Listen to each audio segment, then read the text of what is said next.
गोविंद हरे मुरारी, हे नाथ नारायण वासुदेवा। सूत जी कहते हैं, भगवान श्री कृष्ण के प्यारे सखा अर्जुन एक तो पहले ही श्री कृष्ण के विरह से कुस रहे थे। उस पर राजा युधिष्ठिर ने उनकी विषादग्रस्त मुद्रा देखकर उसके विषय में कई प्रकार की आशंकाएं करते हुए प्रश्नों की झड़ी लगा दी। शोक से अर्जुन का मुख और हृदय कमल सूख गया था, चेहरा फीका पड़ गया था। वे उन्हीं भगवान श्री कृष्ण के ध्यान में ऐसे डूब रहे थे कि बड़े भाई के प्रश्नों का भी उत्तर नहीं दे सके। श्री कृष्ण के आंखों से ओझल हो जाने के कारण वे बड़ी हुई प्रेम जनित उत्कंठा के परवश हो रहे थे। रथ हाँकने टहलने आदि के समय भगवान ने उनके साथ जो मित्रता, हृदयता और प्रेम से भरे हुए व्यवहार किए थे, उनकी याद पर याद आ रही थी। बड़े कष्ट से उन्होंने अपने शोक का वेग रोका, हाथ से नेत्रों के आंसू पहुंचे और फिर रूंधे हुए गले से अपने बड़े भाई महाराज युधिष्ठिर से कहा। अर्जुन बोले कि महाराज, मेरे ममेरे भाई अथवा अत्यंत घनिष्ठ मित्र का रूप धारण कर श्री कृष्ण ने मुझे ठग लिया। मेरे जिस प्रबल पराक्रम से बड़े बड़े देवता भी आश्चर्य में डूब जाते थे, उसे श्री कृष्ण ने मुझसे छीन लिया। जैसे यह शरीर प्राण से रहित होने पर मृत्यु कहलाता है, वैसे ही उनके क्षणभर के वियोग से यह संसार अप्रिय दिखने लगता है। उनके आश्रय से द्रौपदी स्वयंवर में राजा द्रुपद के घर आए हुए कुम्रांत राजाओं का तेज मैंने हरण कर लिया, धनुष पर बाण चढ़ाकर मत्स्य वेद किया और इस प्रकार द्रौपदी को प्राप्त किया था। मैंने समस्त देवताओं के साथ इंद्र को अपने बल से जीतकर अग्निदेव को उनकी तृप्ति के लिए खांडव वन का दान कर दिया था और मैं दानव की निर्माण की हुई अलौकिक कला कौशल से युक्त मायावी सभा प्राप्त की थी। आपके यज्ञ में सब ओर से आकर राजाओं ने अनेकों प्रकार की भेंटें समर्पित की। 10,000 हाथियों की शक्ति और बल से संपन्न आपके इन छोटे भाई भीमसेन ने उन्हीं की शक्ति से राजाओं के सिर पर पैर रखने वाले अभिमानी जरासंध का वध किया था। तदंतर उन्हीं भगवान ने उन बहुत से राजाओं को मुक्त किया जिनको जरासंध ने महाभैरव यज्ञ में बलि चढ़ाने के लिए बंदी बना रखा था। उन सब राजाओं ने आपके यज्ञ में अनेकों प्रकार के उपहार दिए थे। महारानी द्रौपदी राजसूय यज्ञ के महान अभिषेक से पवित्र हुए। उनके उन सुंदर केशों को, जिन्हें दुष्टों ने भरी सभा में छूने का साहस किया था, बिखेर कर तथा आंखों में आंसू भरकर जब श्री कृष्ण के चरणों में गिर पड़ी, तब उन्होंने उसके सामने उसके और घोर अपमान का बदला लेने की प्रतिज्ञा करके उन धूर्तों की स्त्रियों को ऐसी दशा कर दी कि वे विधवा हो गई और उनके अपने केश अपने हाथों से खोल देने पड़े। वनवास के समय हमारे वैरी दुर्योधन ने षड्यंत्र से 10,000 शिष्यों को साथ बिठाकर भोजन करने वाले महर्षि दुर्वासा हमें दुष्कर संकट में डाल दिया था। उस समय उन्होंने द्रौपदी के पात्र में बची हुई शाक की एक पत्ती का ही भोग कर लगाकर हमारी रक्षा की। उनके ऐसा करते ही नदी में स्नान करती हुई मुनि मंडली को ऐसा प्रतीत हुआ मानो उनकी तो बात ही क्या, सारी त्रिलोक ही तृप्त हो गई। उनके प्रताप से मैंने युद्ध में पार्वती सहित भगवान शंकर को आश्चर्य में डाल दिया था तथा उन्होंने मुझको अपना पाशुपत नामक अस्त्र दिया। साथ ही दूसरे लोकपालों ने भी प्रसन्न होकर अपने अपने अस्त्र मुझे दिए। और तो क्या, उनकी कृपा से मैं इस शरीर से स्वर्ग में गया और देवराज इंद्र की सभा में उनके बराबर आधे आसन पर बैठने का सम्मान प्राप्त किया। उनके आग्रह से जब मैं स्वर्ग में कुछ दिनों तक रह गया, तब इंद्र के साथ समस्त देवताओं ने मेरी इन्हीं गांडीव धारण करने वाली भुजाओं का निवात कवच आदि दैत्यों को मारने के लिए आश्रय लिया। महाराज, यह सब जिनकी महती कृपा का फल था, उन्हीं पुरुषोत्तम भगवान श्री कृष्ण ने मुझे आज ठग लिया। महाराज, कौरवों की सेना भीष्म, द्रोण आदि अजय महात्माओं से पूर्ण अपार समुद्र के समान दुस्तर थी, परंतु उनका आश्रय ग्रहण करके अकेले ही रथ पर सवार हो मैं उसे पार कर गया। उन्हीं की सहायता से आपको याद होगा, मैंने शत्रुओं से राजा विराट का सारा गोधन तो वापस ले लिया था, साथ ही उनके सिरों पर से चमकते हुए मणि में मुकुट और अंगों के अलंकार तक छीन लिए थे। भाई जी, कौरवों की सेना भीष्म, कर्ण, द्रोण, शल्य तथा अन्य बड़े बड़े राजाओं और क्षत्रिय वीरों के रथों से शोभायमान थी। उसके सामने मेरे आगे आगे चलकर वे अपनी दृष्टि से ही उन महारथी युद्धपतियों की आयु, मन, उत्साह और बल को छीन लिया करते थे। द्रोणाचार्य, भीष्म, कर्ण, सुशर्मा, शल्य, जयद्रथ और ब्राह्मण आदि वीरों ने मुझ पर अपने कभी न चूकने वाले अस्त्र चलाए थे, परंतु जैसे हिरण्यकश्यप आदि दैत्यों के अस्त्र शस्त्र भगवत तक प्रहलाद का स्पर्श नहीं करते थे, वैसे ही उनके शस्त्र मुझे छू तक नहीं सके। यह श्री कृष्ण के भुजदंडों की छत्र छाया में रहने का ही प्रभाव था। श्रेष्ठ पुरुष संसार से मुक्त होने के लिए जिनके चरण कमलों का सेवन करते हैं, अपने आपत को दे डालने वाले उन भगवान को मुझ दुबुद्धि ने सार तीर तक बना डाला। जिस समय मेरे घोड़े तक थक गए थे और मैं रथ से उतरकर पृथ्वी पर खड़ा हो गया था, उस समय बड़े बड़े महारथी शत्रु भी मुझ पर प्रहार नहीं कर सके, क्योंकि श्री कृष्ण के प्रभाव से उनकी बुद्धि मारी गई थी। महाराज माधव के उन्मुक्त और मधुर मुस्कान से युक्त विनोद भरे एवं हृदय स्पर्शी वचन और उनका मुझे पार्थ, अर्जुन, सखा, कुरुनंदन आदि कहकर पुकारना मुझे याद आने पर मेरे हृदय में उथल पुथल मचा देते हैं। सोने, बैठने, टहलने और अपने संबंध में बड़ी बड़ी बातें करने तथा भोजन आदि करने में हम प्राय एक साथ रहा करते थे। किसी किसी दिन में व्यंग से उन्हें कह बैठता था, मित्र तुम तो बड़े सत्यवादी हो। उस समय भी वे महापुरुष अपनी महानुभावता के कारण जैसे मित्र अपने मित्र का और पिता अपने पुत्र का अपराध सह लेता है, उसी प्रकार मुझ दुर्बुद्धि के अपराधों को सह लिया करते थे।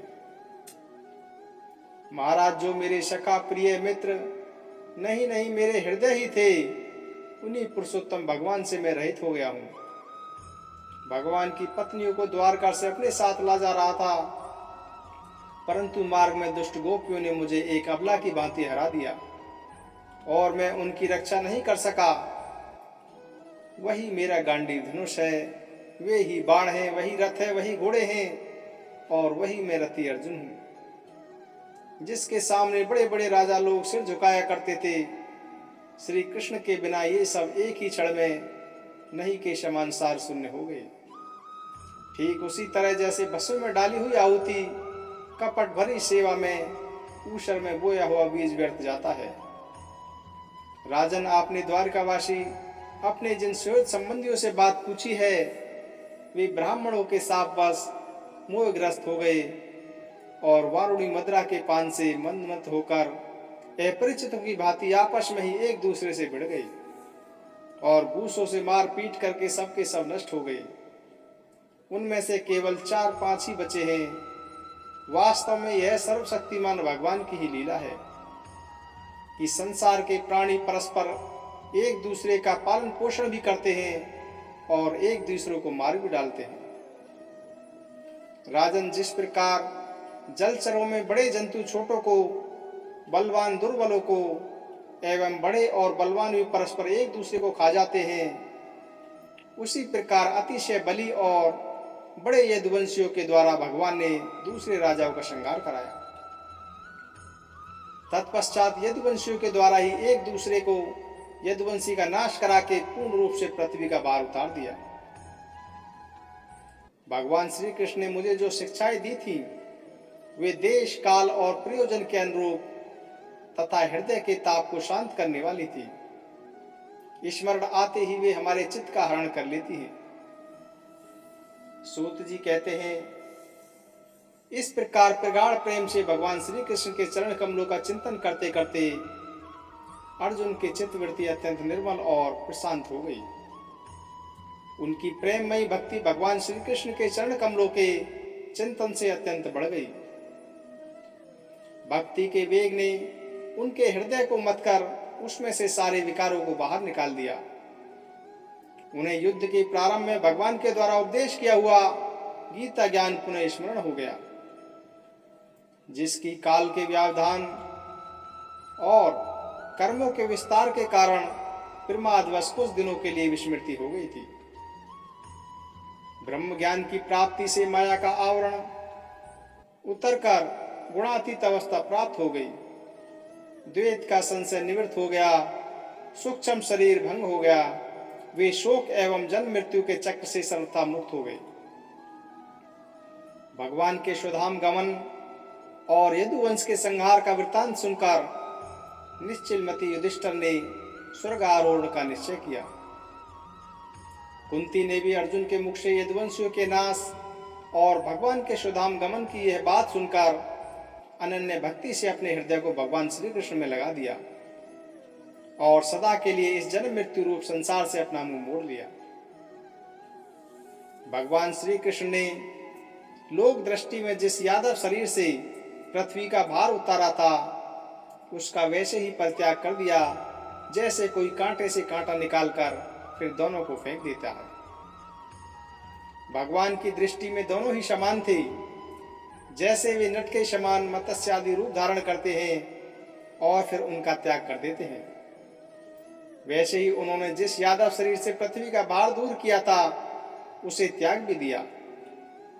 जिनकी मधुर लीलाएं श्रवण करने योग्य हैं, उन भगवान श्री कृष्ण ने जब अपने मनुष्य के शरीर से इस पृथ्वी का परित्याग कर दिया, उसी दिन विचारहीन लोगों को अधर्म में फंसाने वाला कलयुग आ गया। महाराज युधिष्ठिर से कलयुग का फैलना छिपाने रहा। उन्होंने देखा देश में, नगर में, घरों में और प्राणियों में लोभ, असत्य, छल, हिंसा आदि अधर्मों की बढ़ती हो गई है। तब उन्होंने महाप्रस्थान का निश्चय किया। उन्होंने अपने विनयी पुत्र परीक्षित को, जो गुणों में उन्हीं के समान थे, समुद्र से घिरी हुई पृथ्वी के सम्राट पद पर हस्तिनापुर में अभिषिक्त किया। उन्होंने मथुरा में सुरसेना अधिपति के रूप में अनिरुद्ध के पुत्र वज्र का अभिषेक किया। इसके बाद समर्थ युधिष्ठिर ने प्रजापत्य यज्ञ करके आहावनीय आदि अग्नियों को अपने में लीन कर दिया और गृहस्थ आश्रम के धर्म से मुक्त होकर उन्होंने संन्यास ग्रहण किया। युधिष्ठिर ने अपने सब वस्त्र आभूषण आदि वहीं छोड़ दिए एवं ममता और अहंकार से रहित होकर समस्त बंधन काट डाले। उन्होंने दृढ़ भावना से वाणी को मन में, मन को प्राण में, प्राण को अपान में और अपान को उसकी क्रिया के साथ मृत्यु में तथा मृत्यु को पंचभूत में शरीर में लीन कर लिया। इस प्रकार शरीर को मृत्यु रूप अनुभव करके उन्होंने उसे त्रिगुण में मिला दिया। त्रिगुण को मूल प्रकृति में, सर्व कारण रूपा प्रकृति को आत्मा में और आत्मा को अविनाशी ब्रह्म में विलीन कर दिया। उन्हें यह अनुभव होने लगा कि यह संपूर्ण दृश्य प्रपंच महाब्रह्म स्वरूप है। इसके पश्चात उन्होंने शरीर पर चिर वस्त्र धारण कर लिया, अन्न जल का त्याग कर दिया, मौन ले लिया और केश खोलकर बिखेर लिए। वे अपने रूप को ऐसा दिखाने लगे जैसे कोई जड़ उन्मत्त या पिशाच हो। फिर वे बिना किसी की बाट देखे और बहरे की तरह बिना किसी की बात सुने घर से निकल पड़े। हृदय में उस परम ब्रह्म का ध्यान करते हुए, जिसको प्राप्त करने के लिए फिर लौटना नहीं होता, उन्होंने उत्तर दिशा की यात्रा की, जिस ओर पहले बड़े बड़े महात्मा जन जा चुके हैं। भीमसेन, अर्जुन आदि युधिष्ठिर के छोटे भाइयों ने भी देखा कि अब पृथ्वी में सभी लोगों को अधर्म के सहायक कलयुग ने प्रभावित कर डाला है। इसीलिए वे भी श्री कृष्ण चरणों की प्राप्ति का दृढ़ निश्चय करके अपने बड़े भाई के पीछे पीछे चल पड़े। उन्होंने जीवन के सभी लाभ भली भांति प्राप्त कर लिए थे, इसीलिए यह निश्चय करके कि भगवान श्री कृष्ण के चरण कमल ही हमारे परम पुरुषार्थ हैं, उन्होंने उन्हें हृदय में धारण किया। पांडवों के हृदय में भगवान श्री कृष्ण के चरण कमलों के ध्यान से भक्ति भाव उमड़ आया। उनकी बुद्धि सर्वथा शुद्ध होकर भगवान श्री कृष्ण के उस स्वरूप में अनन्य भाव से स्थिर हो गई, जिसमें निष्पाप पुरुष भी स्थिर हो पाते हैं। फलतः उन्होंने अपने विशुद्ध अंतःकरण से स्वयं ही वह गति प्राप्त की जो विषयाक्त दुष्ट मनुष्य को कभी प्राप्त नहीं हो सकती। संयमी एवं श्री कृष्ण के प्रेमावेश में मुग्ध भगवंत विदुर जी ने भी अपने शरीर को प्रभाव से क्षेत्र में त्याग दिया। उस समय उन्हें लेने के लिए आए हुए पितरों के साथ वे अपने लोक यमलोक को चले गए। द्रौपदी ने देखा कि अब पांडव लोग निरपेक्ष हो गए हैं, तब वे अनन्य प्रेम से भगवान श्री कृष्ण का ही चिंतन करके उन्हें प्राप्त हो गए। भगवान के प्यारे भक्त पांडवों के महाप्रयाग की इस परम पवित्र और मंगलमयी कथा को जो पुरुष श्रद्धा से सुनता है वह निश्चय ही भगवान की भक्ति और मोक्ष प्राप्त करता है। परीक्षित की दिग्विजय तथा धर्म और पृथ्वी का संवाद। सूत जी कहते हैं, शौनक जी, पांडवों के महाप्रयाण के पश्चात भगवान के परम भक्त राजा परीक्षित श्रेष्ठ ब्राह्मणों की शिक्षा के अनुसार पृथ्वी का शासन करने लगे। उनके जन्म के समय ज्योतिषियों ने उनके संबंध में जो कुछ कहा था, वास्तव में वे सभी महान गुणों में विद्वान थे। उन्होंने उत्तर की पुत्री इरावती से विवाह किया। उससे उन्हें जन्मेज आदि 4 पुत्र उत्पन्न हुए तथा कृपाचार्य को आचार्य बनाकर उन्होंने गंगा के तट पर 3 अश्वमेघ यज्ञ किए, जिनमें ब्राह्मणों को पुष्कल दक्षिणा दी गई। उन यज्ञों में देवताओं ने प्रत्यक्ष रूप में प्रकट होकर अपना भाग ग्रहण किया। एक बार दिग्विजय करते समय उन्होंने देखा कि शूद्र के रूप में कलयुग राजा का वेश धारण करके एक गाय और बैल के जोड़े को ठोकरों से मार रहा है।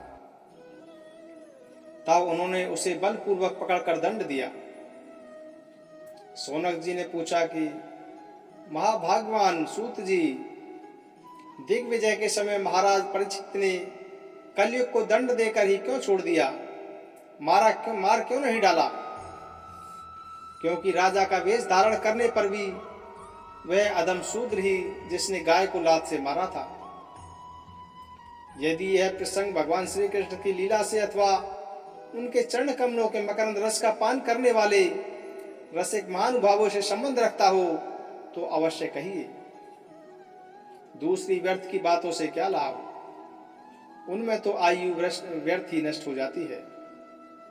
प्यारे सूत जी, जो लोग चाहते हैं मोक्ष परंतु अल्पायु होने के कारण मृत्यु से ग्रस्त हो रहे हैं, उनके कल्याण के लिए भगवान यम का आह्वान करके उन्होंने यहाँ शांति कर्म में नियुक्त कर दिया गया है। जब तक यमराज यहाँ इस कर्म में नियुक्त हैं, तब तक किसी की मृत्यु नहीं होगी।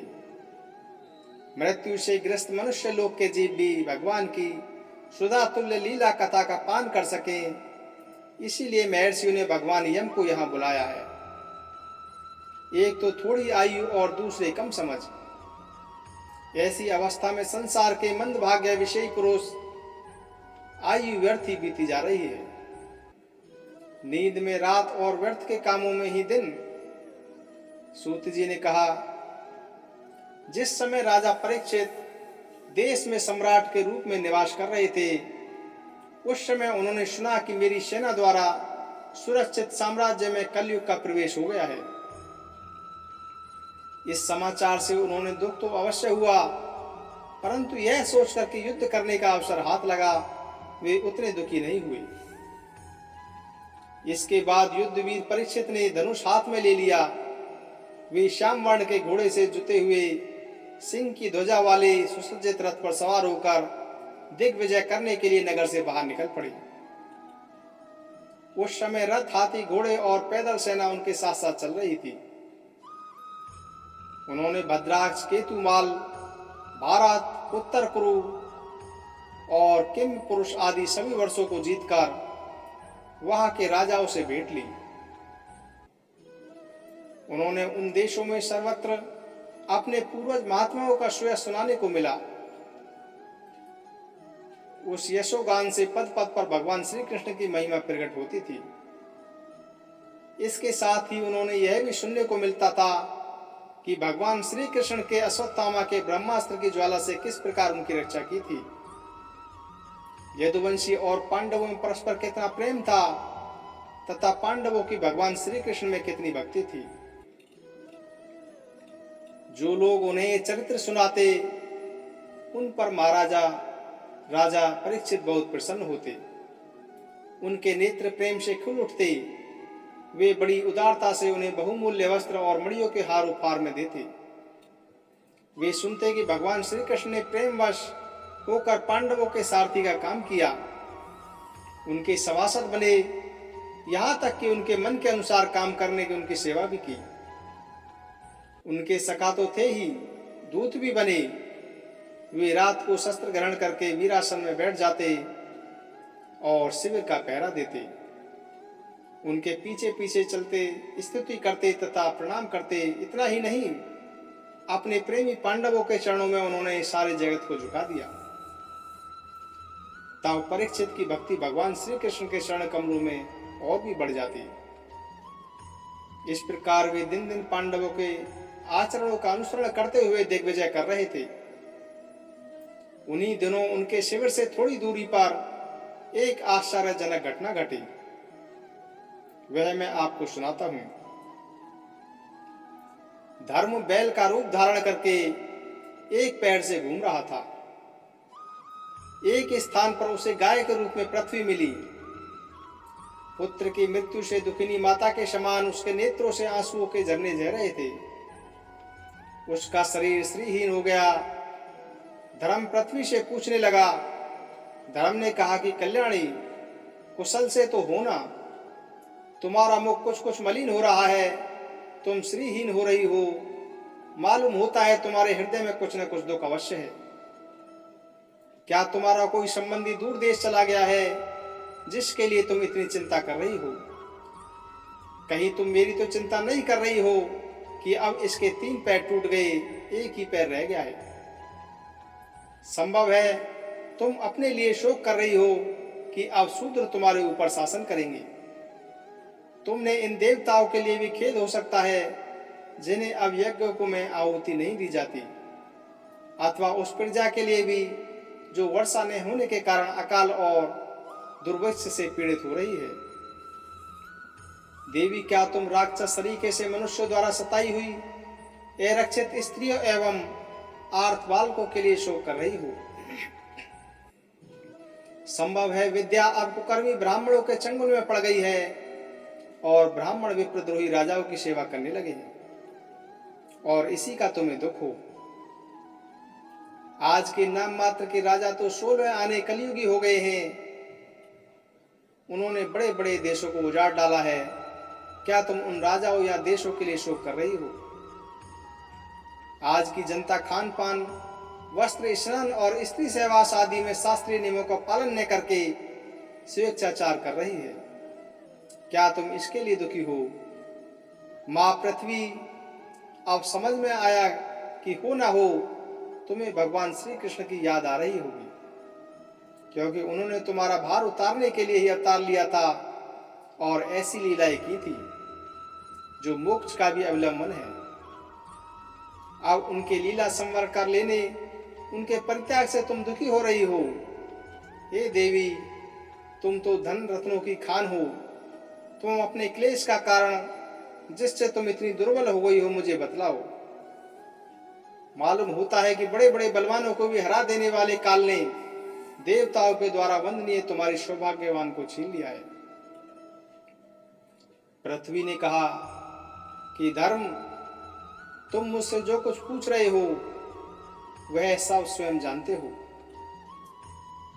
जिन भगवान के सहारे तुम सारे संसार को सुख पहुंचाने वाले अपने चारों चरणों से युक्त थे, जिनमें सत्य, पतिव्रता, पवित्रता, दया, क्षमा, त्याग, संतोष, सरलता, सम, दम, तप, समता, तितिक्षा, उपरति, शास्त्र विचार, ज्ञान, वैराग्य, ऐश्वर्य, वीरता, तेज, बल, स्मृति, स्वतंत्रता, कौशल, कांति, धैर्य, कोमलता, कीर्ति, गौरव और ये 39 अपराकृत गुण और महत्वाकांक्षी पुरुषों के द्वारा वांछनीय और भी बहुत से महान गुण उनकी सेवा करते हुए नित्य निरंतर निवास करते हैं।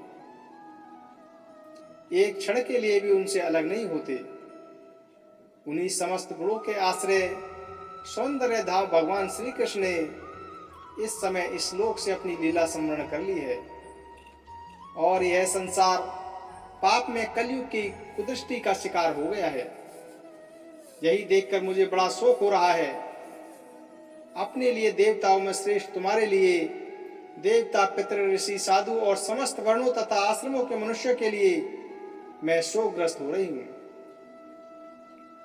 जिनका कृपा कटाक्ष प्राप्त करने के लिए ब्रह्मा आदि देवता भगवान के शरणागत होकर बहुत दिनों तक तपस्या करते रहे।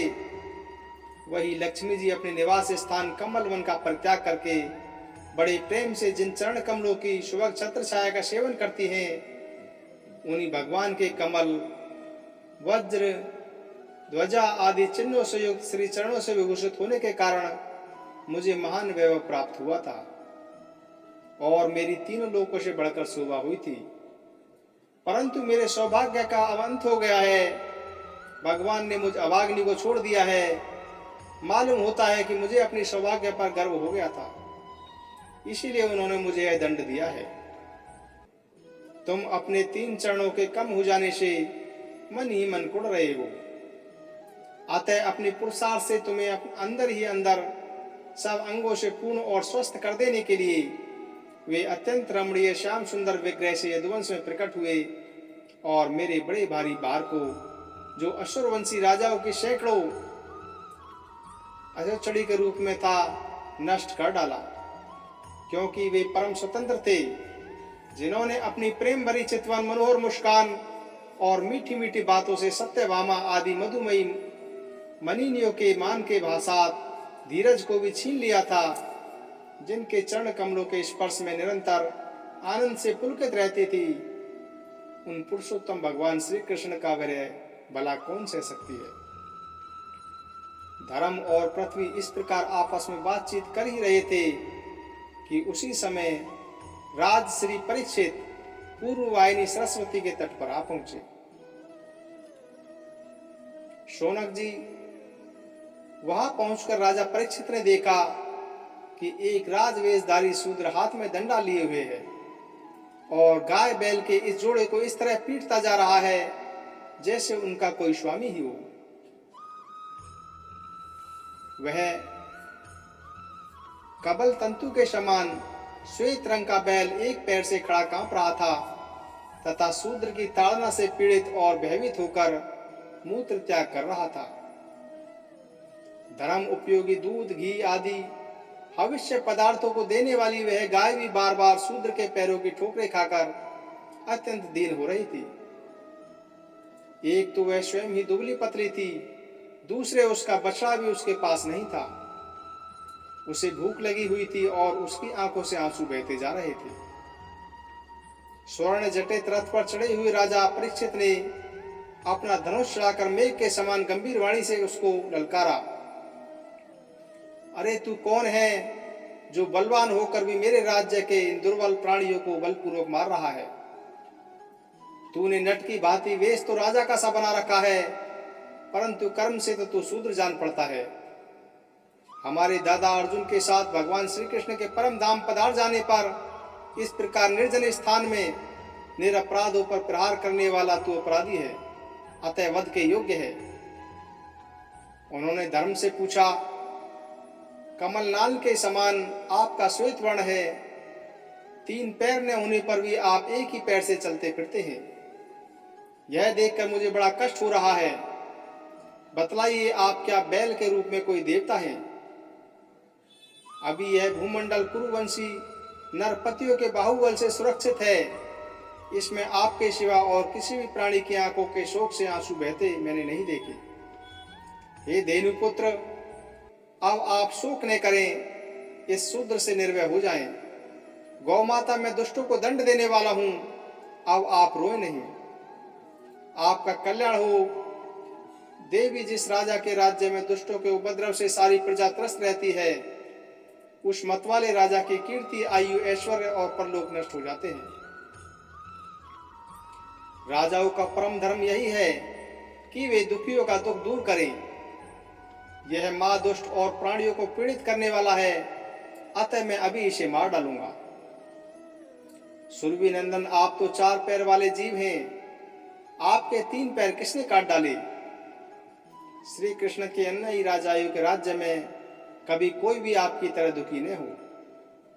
वृषभ, आपका कल्याण हो।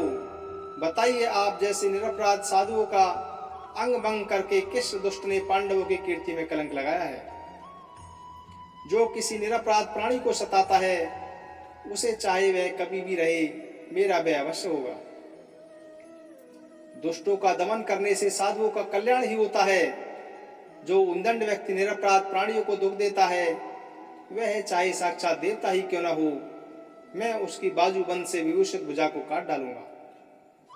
बिना आपत्ति काल के मर्यादा का उल्लंघन करने वालों को शास्त्र अनुसार दंड देते हुए अपने धर्म में स्थित लोगों का पालन करना राजाओं का परम धर्म है।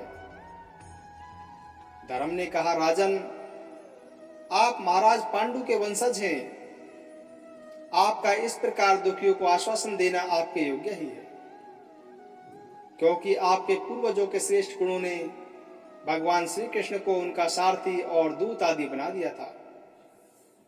नरेंद्र, शास्त्रों के विभिन्न वचनों से मोहित होने के कारण हम उस पुरुष को नहीं जानते जिससे क्लेशों के कारण उत्पन्न होते हैं। जो लोग किसी भी प्रकार के द्वैत को स्वीकार नहीं करते, वे अपने आप को ही अपने दुख का कारण बतलाते हैं। कोई प्रारब्ध को कारण बतलाते हैं तो कोई कर्म को, कुछ लोग स्वभाव को तो कुछ लोग ईश्वर को दुख का कारण मानते हैं। किन्हीं किन्हीं का तो ऐसा भी निश्चय है कि दुख का कारण न तो तर्क के द्वारा जाना जा सकता है और न वाणी के द्वारा बतलाया जा सकता है। हे राजश्री, अब इनमें कौन सा मत ठीक है, यह आप अपनी बुद्धि से ही विचार लीजिए। सूत जी कहते हैं, ऋषि श्रेष्ठ सोनक जी, धर्म का यह प्रवचन सुनकर सम्राट परीक्षित बहुत प्रसन्न हुए। उनका खेद मिट गया। उन्होंने शांति चित्त होकर उनसे कहा। परीक्षित ने कहा कि धर्म का तत्व जानने वाले वृषभ देव, आप धर्म का उपदेश कर रहे हैं। अवश्य ही आप वृषभ के रूप में स्वयं धर्म हैं। आपने अपने को दुख देने वाले का नाम इसलिए नहीं बताया कि अधर्म करने वाले को जो नरक आदि प्राप्त होते हैं, वे ही चुगली करने वाले को भी मिलते हैं।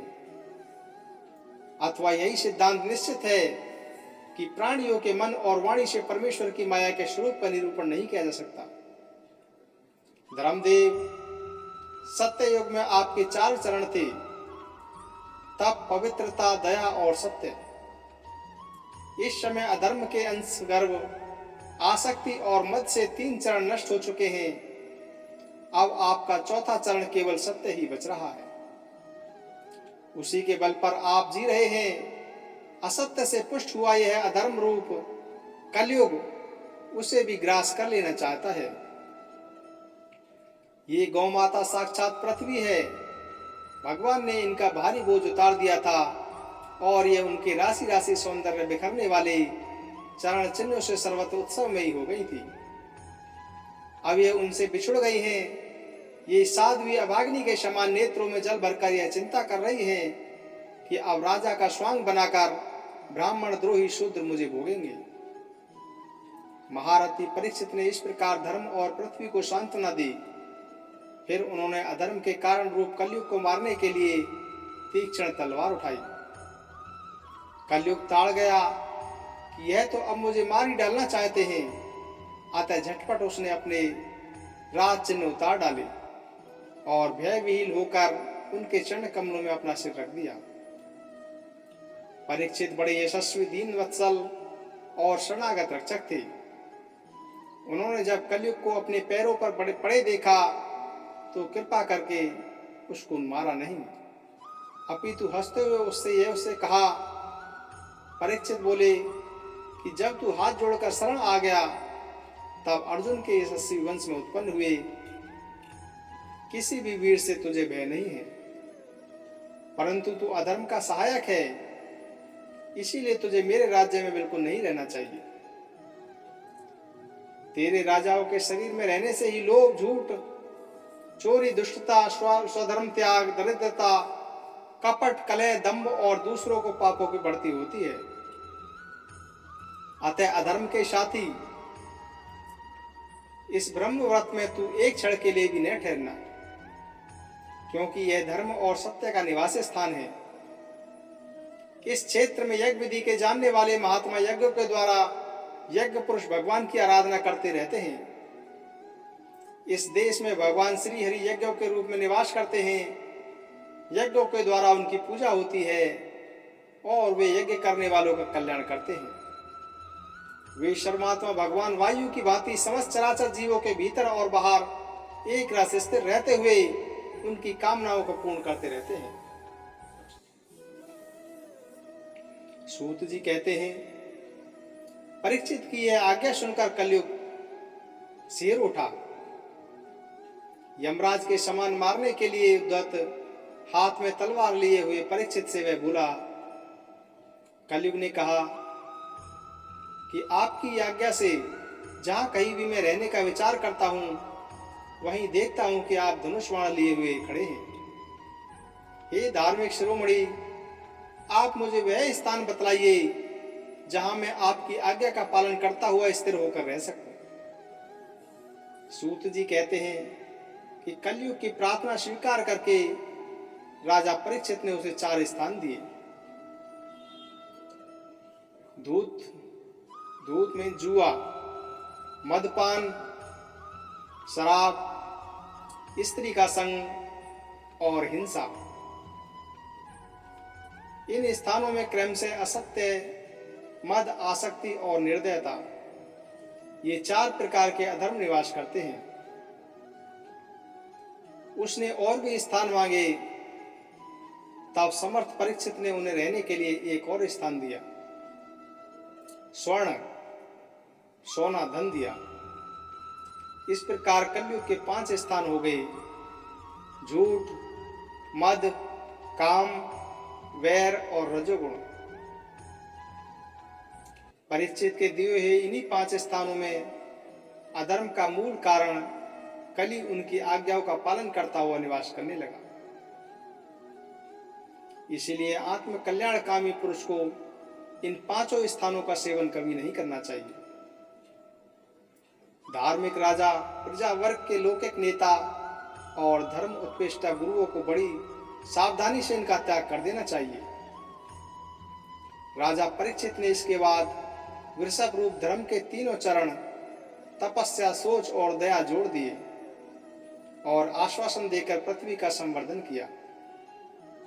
वे ही महाराजा परीक्षित इस समय अपने राज सिंहासन पर, जिसे उनके पिता में महाराजा युधिष्ठिर ने वन जाते समय उन्हें दिया था, विराजमान है।